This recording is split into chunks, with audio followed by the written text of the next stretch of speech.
I've been an artist most of my life, and every time I tell people, their immediate response is, oh, I can't even draw a stick figure. Well, no longer. I believe that anyone can paint. And I don't even need an animated rat to tell you that. Introducing the Mattie Karr art class. Every week, I'm going to lead you step by step through a painting. It's always going to be a scenario with a character and an environment. But here's the kicker. I'm going to leave it unfinished. I will hold your hand through the beginning of the painting. For instance, my first class is going to be a knight fighting a monster. Then I want you to paint the monster. The following week, I'll feature all of your paintings so that we can see the creative ideas that you all come up with. Each episode will be pre-recorded and about 30 minutes in length, so you can slow me down, rewind me, speed up, whatever you need. I plan on doing live painting classes in the future, but for now, go ahead and subscribe to my YouTube channel so that you know when the episodes are out. I also want to keep things consistent for you, so here are the supplies that I'm going to be using every single week. You can always substitute for what you have on hand or whatever works for you.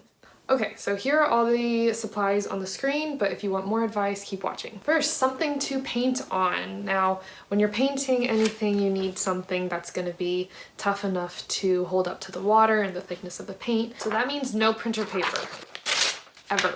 So I love watercolor paper or multimedia paper the best because they're both so versatile. Alternatives are canvas, cardstock, Bristol board, cardboard, wood even. Just make sure it's really tough and won't disintegrate as you paint on it. It can be any size you want, but make it larger than a regular sheet of paper.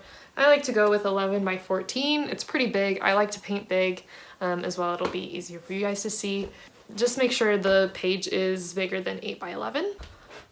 Brushes. Okay, there's a lot to choose from. Let's keep it simple. We are going to use a 2-inch brush, a 1-inch brush. If you'd like something just a little bit smaller than a 1-inch brush, you can definitely do that too. And finally, a small round brush for details. For this class, we're going to be using acrylic paint for class every week. It dries fast, you can layer up on it and fix mistakes. It's just a really good beginner's paint. So this is my brand, Winsor & Newton. It's really expensive, so I would not use this unless you want to go all in on this. Even just these craft paints from Hobby Lobby will be totally fine, and they're cheaper, so whatever works for you. Colors is gonna be really simple: red, yellow, green, blue, white, and brown. This kind of brown, make it dark, raw umber. Okay, so I know a lot of you want to do watercolor. So watercolor and acrylic are very, very different, and watercolor is pretty difficult to learn when you're just beginning. You can't layer it on each other like acrylic. Mistakes can be made a lot easier, it takes a lot longer, and you typically need a drawing underneath to begin with, instead of just putting watercolor directly on there. At least that's the way I do it. And I never want you to feel like you have to know how to draw to participate in the classes. So that's why we're gonna go primarily with acrylic. That being said, if you're really set on watercolors, I'm going to include a downloadable PDF of the line art in the description of the video. So you can actually print that line art off onto watercolor paper and use your watercolors on that. It's going to be a little self-led by you to just fill in the colors yourself, but I promise I will do watercolor demos in the future, but for now we're just gonna keep it simple with acrylic. But I did want to give you some option to use watercolor if you really, really wanted to. Okay, next is the palette. I would really recommend against those circle palettes that you see all the time, just because there's not a lot of room for mixing or for putting other paints down. I like palettes like these, where there's a lot of room for mixing and for color. I also like this one. This is my watercolor palette, for room for the colors and then lots and lots of room for mixing.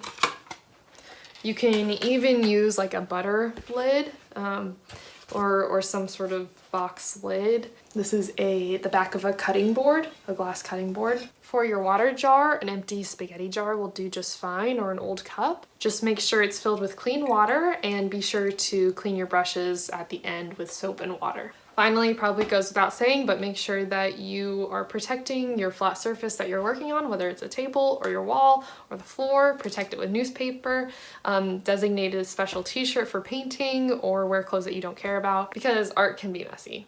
Okay, that'll be the supplies that I'll be using every single week. Feel free to add or subtract whatever you need, and let me know if you have any questions on any of that. First episode will be aired next Monday, April 27th, and the following Mondays after that. So what you need to do right now is get your supplies and be sure to subscribe to my YouTube channel, which is Mattie Karr Creative, so that you don't miss an episode. Yeah, I'm really excited, and I hope you're excited too. We're gonna make some great art, and see you on Monday.